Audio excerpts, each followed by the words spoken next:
കിച്ചു. ഡോറിൽ തട്ടിയുള്ള ശബ്ദം കേട്ടപ്പോൾ മലർന്ന് കിടന്നവന്റെ കണ്ണുകളൊന്ന് ചുളിഞ്ഞു. ശരീരം ആസകലം ഒരു വേദന, കൈയും കാലുമൊക്കെ വലയുന്ന പോലെ ഒരു വേദന. രാത്രി കിടന്ന കിടപ്പിൽ നിന്ന് മാറതെ അങ്ങനെ തന്നെ കിടന്നുറങ്ങിയത് കൊണ്ടാവും ശരീരം മൊത്തം വേദന. കിച്ചു. വീണ്ടും ശബ്ദം ചെവിയിൽ വന്നടിച്ചതും അവൻ കണ്ണുകൾ ശരിക്കും തുറന്ന് വീട്ടിൽ നിന്നും എഴുന്നേറ്റു. കൈ രണ്ടും മുകളിലേക്ക് നിവർത്തി പിടിച്ചുകൊണ്ട് ശരീരം മൊത്തമായി അവനെ നിളക്കി. കിച്ചു. വീണ്ടും ശബ്ദം ചെവിയിൽ വന്ന് പതിച്ചതും അവൻ ഈർഷ്യയുടെ വാതിലിന്റെ അടുത്തേക്ക് നടന്നു. തുറന്നതും മുന്നിൽ നിൽക്കുന്ന അച്ഛനും അമ്മയും അവ രണ്ടുപേരെയും അടിമുടി ഒന്ന് നോക്കി. നീ ഒന്ന് താഴേക്ക് വന്നേ. അത്രയും പറഞ്ഞുകൊണ്ട് സുഭദ്ര വേഗത്തിൽ പടിയിറങ്ങിപ്പോയതും ശിവശങ്കർ അവനെ ഒന്ന് നോക്കിക്കൊണ്ട് താഴേക്ക് നടന്നു. അവർ രണ്ടുപേരും പോന്ന് നോക്കിക്കൊണ്ട് റയാൻ തിരിഞ്ഞ റൂമിലേക്ക് തന്നെ നടന്നു. ബാത്റൂമിൽ കയറിയെന്ന് മുഖം കഴുകി തുടച്ച ശേഷം താഴേക്ക് നടന്നു. സ്റ്റെപ്പ് ഇറങ്ങി താഴേക്ക് നടക്കുമ്പോൾ അവൻ എല്ലാരെയും ഒന്ന് നോക്കി. എങ്ങോട്ടോ പോകാനായി ഒരുങ്ങി നിൽക്കുന്ന സുഭദ്രയും ശിവശങ്കറും, ശിവശങ്കറിന്റെ മൂത്ത ജ്യേഷ്ഠൻ വാസുദേവും മൂത്ത സഹോദരി രാഗിണിയും അച്ചമ്മയും ഒക്കെ പോകാൻ നിൽക്കുന്നത് പോലെയാണ്. അവന്റെ കണ്ണുകളൊന്ന് കുറുകി. ഇവർക്ക് ആ പെണ്ണിന്റെ വീട്ടിൽ പോയി സംസാരിക്കുന്നതാണ് പറയുന്നത്. റയാഷിനെ കണ്ടതും അവന്റെ രാഗിണി അവന്റെ അടുത്തേക്ക് വന്ന് പറഞ്ഞു. വർഷങ്ങൾക്ക് മുൻപ് ഭർത്താവ് മരിച്ചത് കൊണ്ട് 2 പെൺമക്കളെയും കൊണ്ട് ഇവിടെയാണ് താമസം. ആരും വേറെ വീട് വെച്ച് മാറിയിട്ടില്ല. എല്ലാരും ഒരുമിച്ച് തന്നെയാണ് കൂട്ടുകുടുംബം. ആർക്കാണ് അവിടെ പോയി സംസാരിക്കേണ്ടത്? അവൻ ഇരുമ്പുന്നത് പോലെ ചോദിച്ചുകൊണ്ട് സുഭദ്രയുടെ മുഖത്തേക്ക് നോക്കി. രാഗിണിയുടെ കണ്ണുകളും സുഭദ്രയിൽ തന്നെയായിരുന്നു. സുഭദ്ര അവരിൽ നിന്ന് മുഖം താഴ്ത്തി. എന്തിന്? എന്തിനു വേണ്ടി? നിങ്ങളൊക്കെ അറിഞ്ഞുകൊണ്ടൊരു ഡീലുണ്ടാക്കി. അതിൻ്റെ ഒക്കെ നടുക്ക് എന്റെ പേരും. ഇനി ഇതൊക്കെ കഴിഞ്ഞ് അവർ അവിടെ പെണ്ണിനെ വിളിച്ചുകൊണ്ടുപോയി നാണമില്ലാതെ അവിടെ പോയി അയാളുടെ കാല് പിടിക്കണോ? അവൻ നിന്ന് കിതച്ചു. എല്ലാ ബന്ധവും അവസാനിപ്പിച്ചുകൊണ്ട് ഇറങ്ങിപ്പോയവരുടെ കൈയും കാലും പിടിച്ച് കൊണ്ടുവരാൻ പോവുകയാണ്. കിച്ചു, എന്തൊക്കെ പറഞ്ഞാലും ഞങ്ങൾ ചെയ്തതും ആ പെൺകുട്ടിയുടെ അച്ഛൻ ചെയ്തതും തെറ്റ് തന്നെയാണ്. പക്ഷേ നീയും ആ കുട്ടിയും ഒന്നും മറിഞ്ഞിട്ടില്ലല്ലോ. ഞങ്ങളുടെയൊക്കെ പ്രവൃത്തി കാണും നിന്റെ ജീവിതം തകരരുത്. ഞങ്ങൾക്ക് അത്രയുള്ളൂ. അതിനി അവിടെ പോയി ആ പയ്യനെ കാല് പിടിക്കാൻ വരെ ഞങ്ങൾ തയ്യാറാണ്. വാസുദേവ് പറയുന്നത് കേട്ട് റയാൻഷിന്റെ ഞരമ്പുകൾ പൊങ്ങി. അങ്ങനെ അവന്റെ വീട്ടുകാർ താഴ്ന്നു കൊടുത്തിട്ട് അവനൊരു കുടുംബജീവിതം വേണ്ടെങ്കിലോ? നമ്മൾ മാത്രമല്ലോ, ആ പെണ്ണിന്റെ അച്ഛനും കൂടെ അറിഞ്ഞിട്ടാണല്ലോ ഇങ്ങനെയൊക്കെ നടന്നത്. അയാളുടെ ആവശ്യം നമ്മൾ നടത്തി കൊടുത്തുവെന്ന് മാത്രം. അപ്പോ പിന്നെ എന്തിനാ നമ്മൾ അവിടെ പോയി അവിടെ കാല് പിടിക്കണം? രാഗിണിയാണ് അത് പറഞ്ഞത്. സുഭദ്ര ഒന്നും മിണ്ടിയില്ല. താഴ്ത്തി പിടിച്ച ആ മുഖം അവർ പിന്നെ ഉയർത്തിയില്ല. മുഖം കണ്ടില്ലേൽ പോലും ആ കണ്ണുകൾ നിറഞ്ഞൊഴുകുന്നുണ്ടെന്ന് റയാൻഷിനറിയാം. പക്ഷെ തോറ്റു കൊടുക്കാൻ മനസ്സ് അനുവദിക്കുന്നില്ല. നമുക്കൊന്ന് പോയി സംസാരിക്കാൻ ചേച്ചി. മകന്റെ ജീവിതം കൺമുന്നിൽ തകർന്നടിഞ്ഞ് കാണുമ്പോൾ ഒന്നും ചെയ്യാതെ നോക്കി നിന്ന് എന്നൊരു തോന്നൽ വേണ്ടല്ലോ. ഏട്ടന്മാരുടെയും അച്ഛന്റെയും നിർബന്ധത്തിന് വഴങ്ങി ആ ഡിലിന് സമ്മതിച്ചു പോയതോർത്ത് വേദനയോടെ അദ്ദേഹം പറഞ്ഞു. എല്ലാരും ഒന്ന് മുഖത്തോട് മുഖം നോക്കി. പോയി സംസാരിച്ചിട്ട് വരട്ടെ കിച്ചു. ഇനി എന്തു വന്നാലും നമ്മുടെ ഭാഗത്തുനിന്ന് നമ്മൾ ശ്രമിച്ചില്ലെന്നുള്ളൊരു തോന്നൽ നമുക്ക് തോന്നാൻ പാടില്ല. അതുകൊണ്ട് അവർ പോയി സംസാരിച്ചു വരട്ടെ. നരേന്ദ്രവർമ്മ പറയുമ്പോൾ റയാൻ ഒന്നും മിണ്ടിയില്ല. എല്ലാവരുടെയും തീരുമാനം അങ്ങനെയാണെങ്കിൽ അവനായി അത് തിരുത്താൻ പോയില്ല. പോയി നാണം കേട്ടിട്ട് വരട്ടെ. ആര് സമ്മതിച്ചാലും ഹരി സമ്മതിക്കുന്നില്ലെന്നുള്ള ഉറപ്പ് അവനുണ്ടായിരുന്നു. എന്നാ ഞങ്ങൾ പോയി സംസാരിച്ചിട്ട് വരാം. ഇതോടെ ഒരു തീരുമാനമാക്കണം. അതും പറഞ്ഞിട്ട് ആദ്യം പുറത്തേക്ക് ഇറങ്ങിയത് രാഗിണിയാണ്. പിന്നാലെ തന്നെ വാസുദേവനും ശിവശങ്കറും ഇറങ്ങി. റയാൻഷിനെ ഒന്ന് നോക്കിക്കൊണ്ട് സുഭദ്രയും പുറത്തേക്ക് ഇറങ്ങി. അവർ പോന്ന് നോക്കി ആ ഹാളിൽ അവൻ ഒരു നിമിഷം നിന്നും ശേഷം മുകളിലേക്ക് തന്നെ കയറിപ്പോയി. അവൻ പോന്ന് നോക്കി നിന്ന എല്ലാ കണ്ണുകളിലും ഇനി എന്ത് എന്ന ചോദ്യമായിരുന്നു.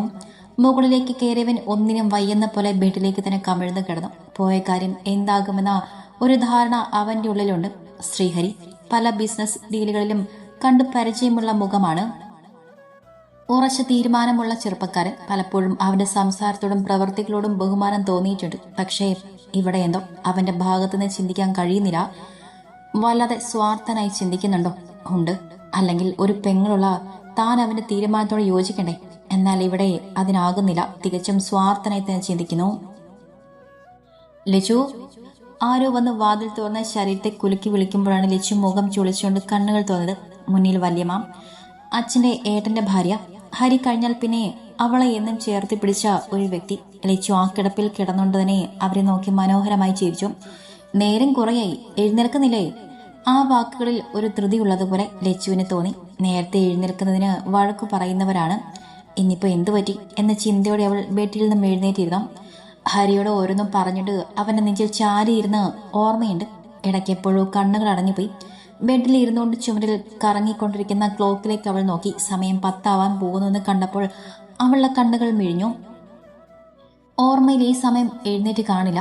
ഇന്നലെ കിടക്കാൻ നേരം വൈകിയത് കൊണ്ടാണ്. ആദ്യം കുറച്ചു നേരം ഉറങ്ങി എഴുന്നേറ്റ് പിന്നെ ഫ്രഷായി ഭക്ഷണം കഴിച്ച് പിന്നെയും ഉറങ്ങിയപ്പോൾ സമയം വീണ്ടും വൈകി കാണും. മുഖം ഒന്ന് അമർത്തി തുടച്ചിട്ട് വല്യമ്മയുടെ മുഖത്തേക്ക് നോക്കിയപ്പോൾ അവിടെ ടെൻഷനോടെ നിൽക്കുന്നു. എന്തു പറ്റി വല്യമ്മേ? ബെഡിൽ നിന്ന് ഇറങ്ങി എഴുന്നേറ്റ് നിൽക്കുന്നതിന്റെ ഒപ്പം ടെൻഷനോടെ അവളും ചോദിച്ചു. മോള് വേഗം ഫ്രഷായി താഴേക്ക് വായോ, അവിടെ കൈലാസത്തിൽ നിന്നുള്ളവരൊക്കെ വന്നിട്ടുണ്ട്. എന്തിന്? അത് ചോദിക്കുമ്പോൾ അവളുടെ കണ്ണുകൾ പിടഞ്ഞു. ശരീരം വിറയ്ക്കുന്ന പോലെ ഒരു പേടി മൊത്തമായി അവളെ കാർന്ന് തിന്നുന്ന പോലെ അവൾക്ക് തോന്നി. സംസാരിക്കാൻ വന്നെന്നാ പറഞ്ഞത്. ഹരി എഴുന്നേറ്റിട്ടില്ല. ഞാൻ പോയി അവനെ വിളിക്കട്ടെ. നീ കുളിച്ച് ഫ്രഷായി താഴേക്ക് വാ, അവർക്ക് പറയാനുള്ളത് കേൾക്കാം, എന്നിട്ട് നമുക്കൊരു തീരുമാനം എടുക്കാം. വല്യമ്മയുടെ ആ ചോദ്യത്തിന് തലയിന്ന് കുലുക്കിക്കൊണ്ട് അവൾ മുന്നോട്ട് നടന്നു. വല്യമ്മ ലച്ചുവിനെ തന്നെ നോക്കിയൊരു നിമിഷം നിന്നു. ലച്ചു! വല്യമ്മ വിളിച്ചതും ഏതോ ലോകത്തിലെന്ന പോലെ ബാത്റൂമിലേക്ക് കയറാൻ പോയവൾ തിരിഞ്ഞു നോക്കി. നിന്റെ ജീവിതമാണ്, നിന്റെ കഴുത്തിൽ കിടക്കുന്ന ആ താലിയിലാണ് നിന്റെ ഭാവി ഇരിക്കുന്നത്. മറ്റുള്ളവരുടെ വാക്ക് കേട്ട് വേണ്ടാത്ത തീരുമാനങ്ങളും വല്യമ്മയുടെ കുട്ടി എടുക്കരുത്. മറ്റുള്ളവരുടെ വാശിയിലും പകയിലും ഡീലിലും ഒന്നും ഒടുങ്ങേണ്ടതല്ല നിന്റെ ഭാവി. അതുകൊണ്ട് ആലോചിക്കുക, നല്ലതുപോലെ ആലോചിച്ച ശേഷം ഒരു തീരുമാനം എടുക്കുക. വല്യമ്മ അത്രയും പറഞ്ഞുകൊണ്ട് പുറത്തേക്ക് പോയപ്പോൾ ലച്ചു നിന്നെടുത്തതും അനങ്ങാൻ കഴിയാതെ ആ നിൽപ്പ് നിന്നു. പറയുന്നവർക്ക് ഇങ്ങനെ അങ്ങ് പറഞ്ഞു പോയാൽ മതി, ബാക്കിക്ക് അനുഭവിക്കുന്നത് ഞാനല്ലേ. എന്താണ് ആരും അത് മനസ്സിലാകാത്തത്? അവളുടെ കണ്ണുകൾ നിറഞ്ഞൊഴുകി. മുഖം താഴ്ത്തി മാറിൽ പറ്റി ചേർന്ന് കിടക്കുന്ന താലിമാലയിലേക്ക് നോക്കി. അപ്പോഴും ഒരു തീരുമാനമെടുക്കാൻ കഴിയാതെ അവളുടെ മനസ്സ് കിടന്ന് ഇളകി മറിയുകയായിരുന്നു. കുളി കഴിഞ്ഞ് ഒരു ടോപ്പും പാൻറ്റും എടുത്തിട്ട് മുടി തോർത്തിൽ ചുറ്റിക്കെട്ടി താഴേക്കിറങ്ങി ചെന്നു. ഇനി എന്തെന്നും ഒരു ഐഡിയയുമില്ല. എന്നാലും അവർക്ക് മുന്നിൽ ചെന്ന് നിൽക്കണമെന്ന് തോന്നി. അതല്ലേ മര്യാദ. മോളെ! ലച്ചുവിനെ കണ്ടതും സുഭദ്ര സെറ്റിയിൽ നിന്നും എഴുന്നേറ്റു. ഇല്ല, എഴുന്നേൽക്കാൻ വേണ്ടി തുനിഞ്ഞു. എന്നാൽ അത് തടഞ്ഞുകൊണ്ട് അടുത്തിരിക്കുന്ന രാഗിണി സുഭദ്രയുടെ കാൽത്തൊടിയിൽ പിടിച്ച് അവിടെ തന്നെ ഇരുത്തി. ലച്ചു സ്റ്റെപ്പ് ഇറങ്ങി വന്ന ശേഷം എല്ലാരെയും ഒന്ന് നോക്കി ചിരിച്ചു. അതിൽ ആത്മാർത്ഥമായി ചിരി അവൾക്ക് മടക്കി കൊടുത്തത് സുഭദ്രയും ശിവശങ്കറും മാത്രമാണ്. മറ്റുള്ളവരൊക്കെ വേണോ വേണ്ടിയോ എന്ന തരത്തിൽ ഒരു ചിരി മാത്രം വരുത്തി തീർത്ത ഒരു ചിരി. ലച്ചു ഇരിക്ക്. വല്യച്ഛൻ പറഞ്ഞതും ലച്ചു അവർക്ക് മുന്നിലുള്ള സെറ്റിൽ മുഖം താഴ്ത്തിയിരുന്നു. ഹരി വന്നിട്ടില്ല. അവൻ വന്നാലേ അവിടെ വെറുതും സംസാരിച്ചിട്ട് കാര്യമുള്ളൂ എന്നറിയാവുന്നത് കൊണ്ട് തന്നെ ആരും സംസാരിക്കുന്നില്ല. അവന് വേണ്ടി കാത്തിരിക്കുന്ന പോലെ.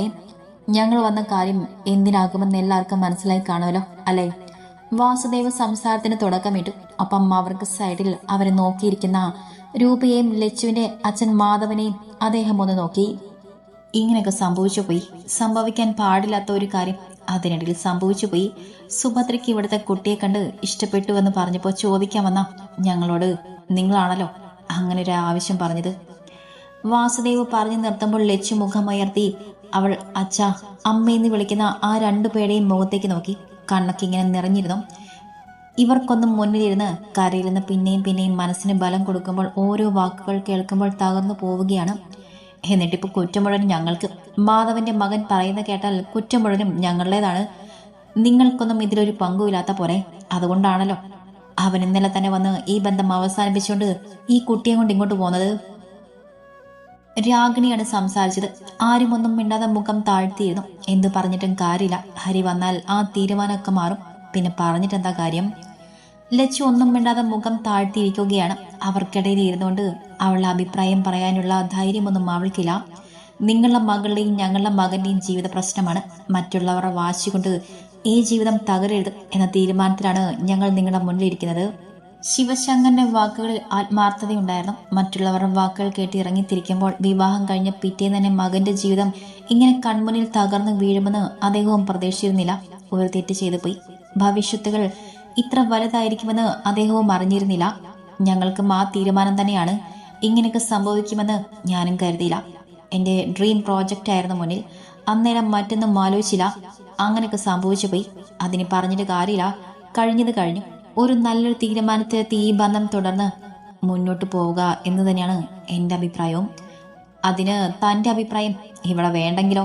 ഹരിയുടെ ശബ്ദം കേട്ടതും മാധവൻ കണ്ണുകൾ ഇറുക്കി അടിച്ചു. സ്വന്തം മകനാണ് അങ്ങനെ പറയുന്നത്.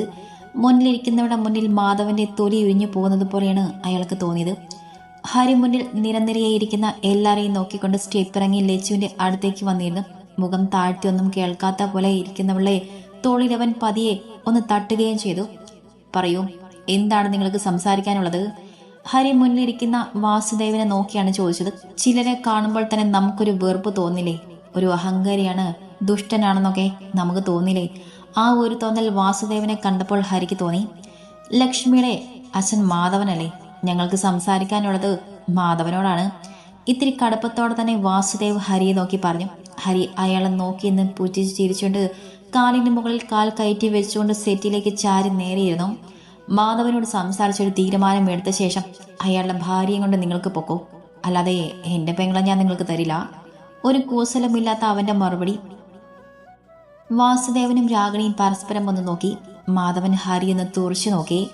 രൂപയുടെ മുഖത്തെ ദേഷ്യം തന്നെയായിരുന്നു.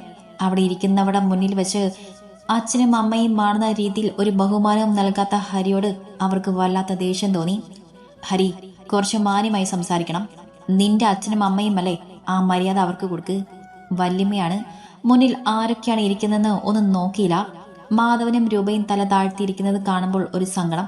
എത്രയ്ക്കായാലും അവന്റെ അച്ഛനും അമ്മയും അല്ലേ. അച്ഛൻ അത് സമ്മതിച്ചു, പക്ഷെ അമ്മ അത് സമ്മതിച്ചു തരില്ല. അച്ഛൻ രണ്ടാമതൊരു സ്ത്രീയെ കെട്ടിയത് കൊണ്ട് ഞങ്ങളെ അമ്മയാവില്ലല്ലോ. ആകുമോ? അടുത്തിരിക്കുന്ന ലച്ചുവിനെ നോക്കിയാണ് ഹരി അത് ചോദിച്ചത്. അവൾ അതിന് മുഖം ഉയർത്തി അവനെ ഒന്ന് നോക്കുക മാത്രം ചെയ്തു. നീ ഇങ്ങനെ തല താഴ്ത്തിയിരിക്കല്ല ലച്ചു. നീ ഒരു തെറ്റും ചെയ്തിട്ടില്ല. മറ്റുള്ളവരല്ലേ തെറ്റ് ചെയ്തത്. അത് നീ നോക്കേണ്ട ആവശ്യമില്ല. നമ്മൾ നമ്മുടെ ഭാഗത്തുനിന്ന് മാത്രം ചിന്തിച്ചാൽ മതി. വേറെ ആരെയും നോക്കണ്ട, മനസ്സിലായോ? ഹരി ലച്ചുവിനെ നോക്കി ഗൗരവത്തോടെ ചോദിക്കുമ്പോൾ അവൾ അതിനൊന്ന് തലകുലുക്കുക മാത്രം ചെയ്തു. ഹരി വീണ്ടും മുന്നിലിരിക്കുന്നവരിലേക്ക് ശ്രദ്ധ തിരിച്ചു. പറയാനുള്ള കാര്യം പറയൂ, എനിക്ക് കുറച്ച് തിരക്കുണ്ട്. വാസുദേവന്റെ മുഖത്തേക്ക് നോക്കി ഹരി ചോദിച്ചു. മുഖമുയർത്തിയിരിക്കുന്ന ലച്ചു സുഭദ്രയുടെ മുഖത്തേക്ക് നോക്കി. അവളെ തന്നെ നോക്കി വേദനയോടെ ഇരിക്കുന്ന ആ അമ്മയെ കണ്ടപ്പോൾ അവളൊന്ന് ചിരിച്ചു കൊടുത്തു. കണ്ണിൽ വെള്ളം നിറച്ചുകൊണ്ട് ഒരു ചിരി തിരികെ കിട്ടി. ഈ വിഷയത്തിൽ എന്താണ് ഹരിയുടെ നിലപാട്? ഹരിയോടെന്നല്ലാതെ ഇനി വേറെ ആരോടും സംസാരിച്ചിട്ട് കാര്യമില്ലെന്ന് തോന്നിയതുകൊണ്ടാകും വാസുദേവ് അവനെ നോക്കി അത് ചോദിച്ചത്. അവനോട് സംസാരിക്കാനും അവന്റെ അഭിപ്രായം ചോദിക്കാനും ആഗ്രഹം ഉണ്ടായിട്ടോ താല്പര്യം ഉണ്ടായിട്ടോ ഒന്നുമല്ല.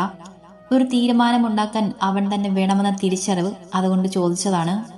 എന്റെ നിലപാട് ഞാൻ നില പറഞ്ഞതിന് ശേഷമല്ലേ എന്റെ പെങ്ങളെ ഞാൻ ഇങ്ങോട്ട് കൂട്ടിക്കൊണ്ടുവന്നത്. അതിലിനി എനിക്കൊരു അഭിപ്രായം പറയാനില്ല. ഹരി ഒട്ടും കൂസാതെ കഴിഞ്ഞുപോയ ഒരു കാര്യം പോലെ അതിനെ വളരെ നിസ്സാരമാക്കി കളഞ്ഞു. ലച്ചിനെ നോക്കിയെന്ന സുഭദ്ര വേദനയുടെ ഹരിയെ നോക്കി. ഹരി, എടുത്തടിച്ചതുപോലെ ഒരു അഭിപ്രായം പറയണ്ട. നിന്റെ പെങ്ങളുടെ ജീവിതമാണ്. നിന്റെ വാശിയും ദേഷ്യവും കാണാം. അത് തകരരുത്. എന്ത് തകരരുന്ന്? തകർന്നു. ഇനിയും കൂടുതൽ തകർന്നു കാണാൻ വയ്യാത്തത് കൊണ്ടാണ് ഈ ബന്ധം വേണ്ടെന്ന് ഞാൻ പറയുന്നത്. വല്യച്ഛന്റെ വാക്കുകൾക്ക് അവൻ ഉറപ്പോടെ മറുപടി പറഞ്ഞു. വാസുദേവന് വല്ലാത്ത ദേഷ്യം വന്നു തുടങ്ങി. ഇത്രയില്ലാത്ത അവന്റെ ദേഷ്യവും സംസാരവും ഒക്കെ കാണുമ്പോൾ ചെകിടടിച്ച് പൊളിക്കാനുള്ള ദേഷ്യം തോന്നുന്നുണ്ട്. നിയന്ത്രിച്ചുകൊണ്ടിരിക്കുകയാണ്. ശ്രീഹരി, ഞങ്ങൾ പറയുന്നത് കുറച്ചുകൂടെ കൂടി കാര്യം ഗൗരവത്തോടെ എടുക്കണം.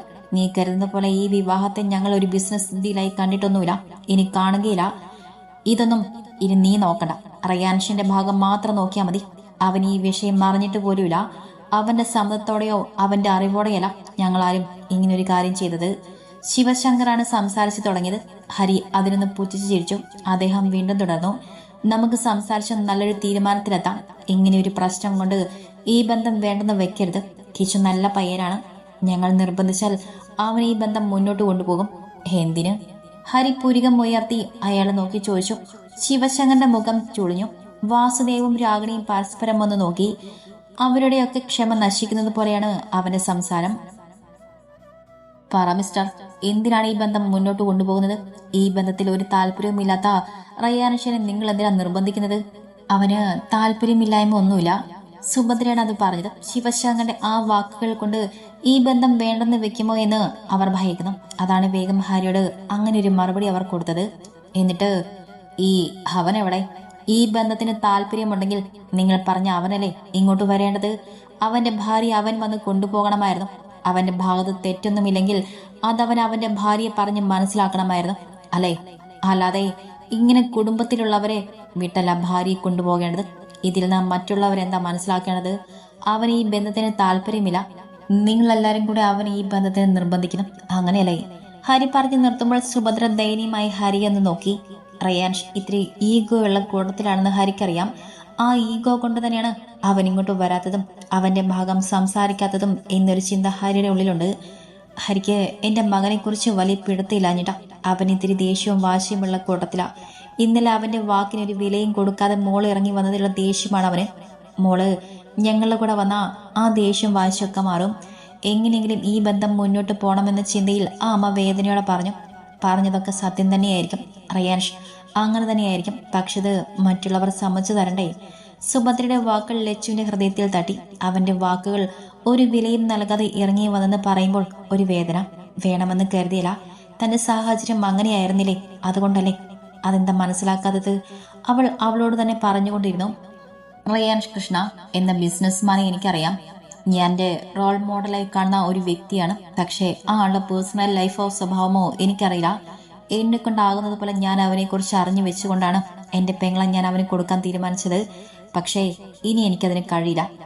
ഇനി അങ്ങനെ ഒരു തീരുമാനം ഞാൻ എടുക്കണമെങ്കിൽ അവൻ വന്ന് അവൻ്റെ ഭാര്യയോട് സംസാരിച്ചൊരു തീരുമാനം എടുക്കട്ടെ, എന്നിട്ട് ബാക്കി ആലോചിക്കാം. ഹരി അങ്ങനെ പറഞ്ഞതും ലച്ചു മുഖം ചേരിച്ചുകൊണ്ട് ഹരി ഒന്ന് നോക്കി. അങ്ങനെ പറയുമ്പോൾ തന്നെ ഒരു വിറയിൽ. ഇനി വന്നെങ്ങാനും സംസാരിക്കോ എന്നൊരു പേടി. വരില്ലെന്ന് അത് പറഞ്ഞവന് തന്നെ ഉറപ്പുണ്ട്. എന്നാ ഞങ്ങൾ ഇനി ഇരിക്കുന്നില്ല, ഇറങ്ങട്ടെ. നിന്റെ തീരുമാനം അവിടെ പറയാം. നടക്കുമെന്ന് യാതൊരു പ്രതീക്ഷയും വേണ്ട. മുന്നിൽ കൊണ്ടുവച്ച കോഫി പോലും കുടിക്കാതെ വാസുദേവ് ചെയറിൽ നിന്നും എഴുന്നേറ്റു. അപ്പം എല്ലാവരും എഴുന്നേറ്റു. ഹരി ആ വാക്കുകൾക്ക് ഒന്ന് ചിരിക്കുക മാത്രം ചെയ്തു. അവനും അതാണല്ലോ വേണ്ടത്.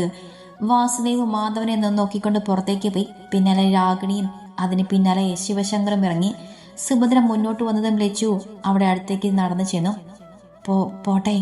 ലച്ചുവിന്റെ കവിളൊന്ന് തഴുകി ആ നെറ്റിലൊന്ന് ചുംബിച്ചുകൊണ്ട് ഒരു വിറയിലൂടെ അവർ ചോദിച്ചു. നിറകണ്ണുകളോടെ ചോദിച്ചു. അതിന് ലച്ചു നിറകണ്ണുകളോടെ അവൾ തലയാട്ടി. സുഭദ്ര പോന്നും നോക്കി നിറകണ്ണുകളോടെ ലച്ചു വാതിൽക്കൽ നിന്നു. ആ കാർ അകന്നു പോയതും ഹരി ലച്ചുവിന്റെ തോളിൽ കയറ്റ് അവനിലേക്ക് ചേർത്ത് നിർത്തി. നല്ല അമ്മയായിരുന്നു ഏട്ടാ. അത് പറയുമ്പോൾ അവളൊന്ന് തേങ്ങി. സ്നേഹത്തോടെയുള്ള ആ നോട്ടവും തലോടലുമൊക്കെ അവളെ അത്രത്തോളം സ്വാധീനിച്ചിരുന്നു. ആ അമ്മയുടെ കൂടെ അല്ലല്ലോ, അവിടെ മകന്റെ കൂടെ അല്ലേ നീ ജീവിക്കാൻ പോകുന്നത്? ഇത്ര ദേഷ്യവും വാശിയും ഉള്ളവനെയൊന്നും നമുക്ക് വേണ്ട ലച്ചുസേ. എൻ്റെ കുഞ്ഞിന് അവനെ താങ്ങില്ല. കളിയായി ഒരു ചിരിയുടെ ഹരി കാര്യം പറയുമ്പോൾ അവളൊന്നും മിണ്ടാതെ ആ കാർ പോയ ഭാഗത്തേക്ക് നോക്കി അവന്റെ നെഞ്ചിൽ ചാരി നിന്നു.